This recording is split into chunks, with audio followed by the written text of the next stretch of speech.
নমস্কার বন্ধুরা, মন বলে খাই খাই চ্যানেলে আপনাদেরকে স্বাগত জানাই। আজকে একটি পাবদা মাছের রেসিপি নিয়ে হাজির হয়েছি। এইভাবে একবার বানিয়ে দেখবেন, স্বাদ হয় দুর্দান্ত। এই পাবদা মাছের সর্ষে পোস্ত বানানোর জন্য আমি 3 পিস মাঝারি সাইজের পাবদা মাছ নিয়ে ভালোভাবে ধুয়ে পরিষ্কার করে এবার ম্যারিনেট করে নিচ্ছি। প্রথমে দিয়ে দিলাম পরিমাণ মতো নুন আর 1/4 চা চামচ হলুদের গুঁড়ো, আর দিয়ে দেব কয়েক ড্রপ লেবুর রস। লেবুর রসটা দিলে পাবদা মাছের যে একটা আঁশটে গন্ধ ছাড়ে, এটা কিন্তু ছাড়বে না।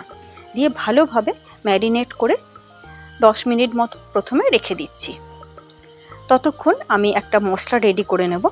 তার জন্য নিয়ে নিয়েছি 1 চামচ কালো সর্ষে, 1 চামচ সাদা সর্ষে আর 1 চামচের থেকে একটু বেশি পোস্ত।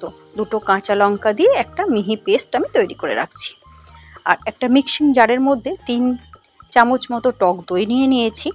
এর মধ্যে 1 চামচ পরিমাণ ছোলার ছাতু দিয়ে ভালোভাবে এটা একটু ফেটিয়ে নিচ্ছি।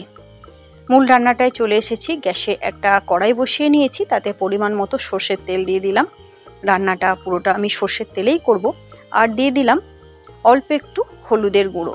এইভাবে তেলের মধ্যে যদি হলুদের গুঁড়ো দিয়ে আমরা মাছগুলো ভাজি, তাহলে পাবদা মাছ তেলে দেবার সাথে সাথে যে ফাটতে শুরু করে, চারিদিকে যে তেল ছিটকে যায়, এটা কিন্তু হবে না। ম্যারিনেট করা মাছগুলো তেলের মধ্যে দিয়ে দিলাম। দেখেই বুঝতে পাচ্ছেন মাছগুলো কিন্তু চারিদিকে ছিটকাচ্ছে না, তেল ফাটছে না। একটা পাশ যখন ভালোভাবে ভাজা হয়ে যাবে, তখন মাছগুলো আস্তে আস্তে উল্টে দিলাম। উল্টে দিয়ে অপর পাশটাও একটু ভালোভাবে ভেজে নেব।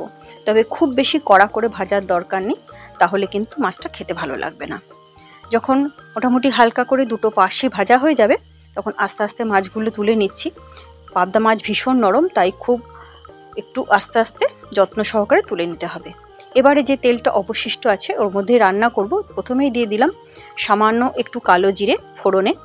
ফোড়নটা কয়েক সেকেন্ড একটু ভালোভাবে ভেজে নিয়ে এর মধ্যে দিয়ে দিচ্ছি সর্ষে পোস্ত বাটাটা।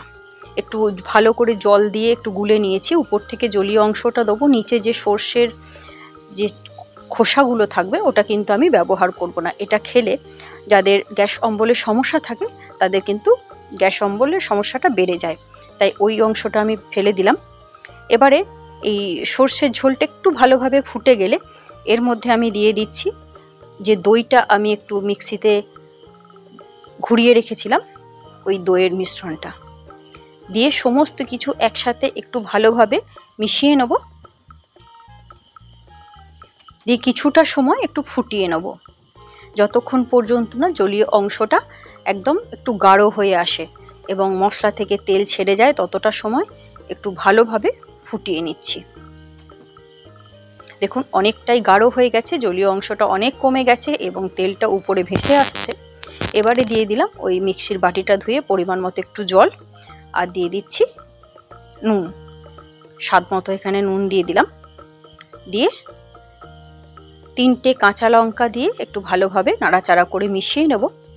ঝোল যখন ফুটতে শুরু করবে, একটু ঢাকা দিয়ে দেব ঝোলটা ফোটার জন্য। ঝোলটা যখন একটু ফুটে যাবে, তখন ঢাকনা খুলে ভেজে রাখা মাছগুলো আমি ঝোলের মধ্যে দিয়ে দিচ্ছি। মাছগুলো দিয়েও আরও কিছুটা সময় একটু রান্না করে নেব। আবারও ঢাকা চাপা দিয়ে দেব। দিয়ে মোটামুটি 4 থেকে 5 মিনিট একটু রান্না করে নেব এবং গ্যাসের আঁচ লো টু মিডিয়ামের মধ্যেই থাকবে। 5 মিনিট পরে ফিরে এসে ঢাকনা খুলে একটু হালকা হাতে মাছটা আবারও উল্টে দিচ্ছি। এই মাছ কিন্তু খুবই নরম, তাই খুবই হালকা হাতে যত্ন সহকারে মাছটা উল্টাতে হবে, যাতে মাছটা ভেঙে না যায়। আবারও মাছগুলো সব উল্টে দিলাম, অপর পাশটা যাতে ভালোভাবে রান্না হয়ে যায়। দিয়ে আরও মিনিট 2-3 রান্না করে নিলাম, আর আমি ঢাকনা চাপা দিইনি। আরও 2-3 মিনিট রান্না হয়ে গেলে ঝোলটা যখন একটু গাঢ় হয়ে যাবে, তখন এবার গ্যাসের ফ্লেম আমি অফ করে দিলাম। দিয়ে উপর থেকে 1 চামচ কাঁচা সর্ষের তেল দিয়ে দিলাম। এই সর্ষের তেলের গন্ধটা কিন্তু খুব ভালো লাগে কাঁচা সর্ষের তেলের। এবারে আমি পরিবেশন করে দেবো। রান্নাটা একদম রেডি, তৈরি হয়ে গেল সর্ষে পোস্ত পাবদা। আপনারা এইভাবে একবার বাড়িতে বানান, গরম ভাতের সাথে খেতে ভীষণ ভালো লাগে। আপনাদের কেমন লাগলো কমেন্ট সেকশনে লিখে জানান। যদি ভালো লেগে থাকে ভিডিওটি লাইক করুন, শেয়ার করুন। এভাবেই আমার পাশে থাকার জন্য মন বলে খাই খাই চ্যানেলকে সাবস্ক্রাইব করুন। নমস্কার, ভালো থাকবেন, সুস্থ থাকবেন।